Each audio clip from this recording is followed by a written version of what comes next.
exploring how a brand that sells alcohol is using independent marketplace and social media.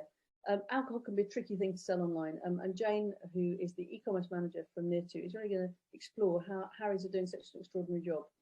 Jane, talk to me about what Harry's are doing both on Near2 and then also the exciting journey they're taking on Instagram. Spoiler alert, they're from Woodbridge. I'm dead proud because I grew up in Woodbridge. Well, I think selling booze online is always a difficult one, but how to make premium spirits and premium beverages fun and accessible, and also get around the fact that you can't market them using the e-commerce tools on Facebook and Instagram.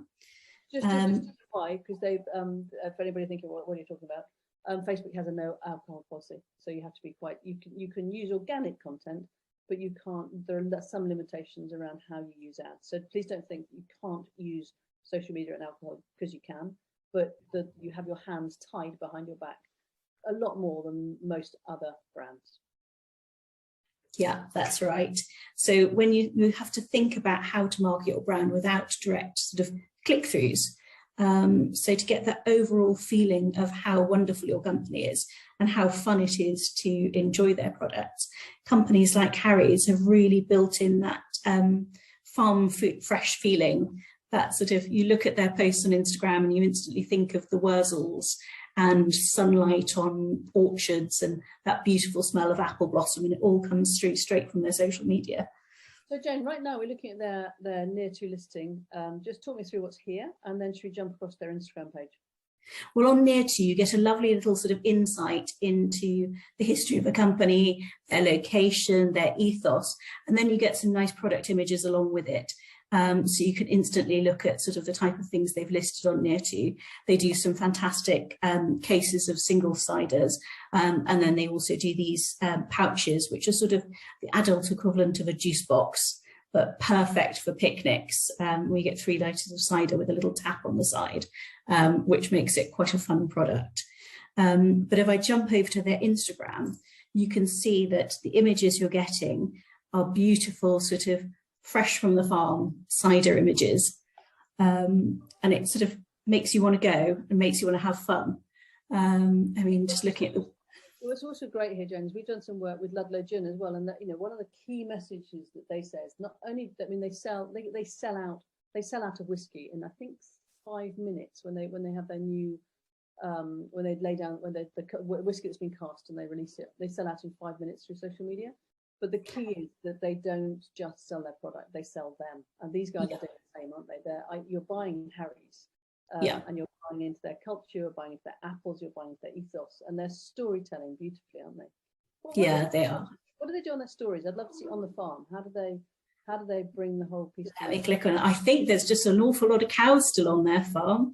Let me see if we can get into it. There we go. So, some coos. Sunset. But I think stories are one of those things that can be often misunderstood. That it's such a valuable way to keep appearing in people's feeds, isn't it? Because it lets you, it doesn't have to be quite so curated. And if you then highlight them, they're there forever.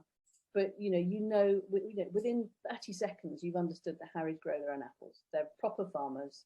You're drinking a product that's been created on this farm. And you want to know more. Show me production. I want to see how they produce. Oh, you see behind the scenes. It's a fantastic time-lapse video, that, I think. Yeah, they're really good. And again, it just makes me feel like, oh, this really is an authentic British product built by British people. I want to taste this cider now. I want to taste it. Yeah, it's a beautiful slice of Somerset life, isn't it? It's that sort of idyllic view of these guys on a farm making their cider from apples grown in their own orchards with the cows grazing next door. So I always say with social, you can't do smelly social yet, and so you haven't got that lovely scratch and sniff. But this is as good as it gets, isn't it? This is you can as near as damn it smell it, which is key to making you want to buy it. I think the joys of the farm without the smells of the farm, which I think is probably sometimes a good thing. But hats off to Harry and Greg Harry's, and well done to Near2 to have got them on their platform. You said that they're one of your best sellers already, Jane. Yeah, they're one of our best sellers. I think we've sold out quite a few of their products quite a few times because they're just so popular, I think. Fantastic. Thanks, Jane. And look forward to talking about another great independent retailer very soon.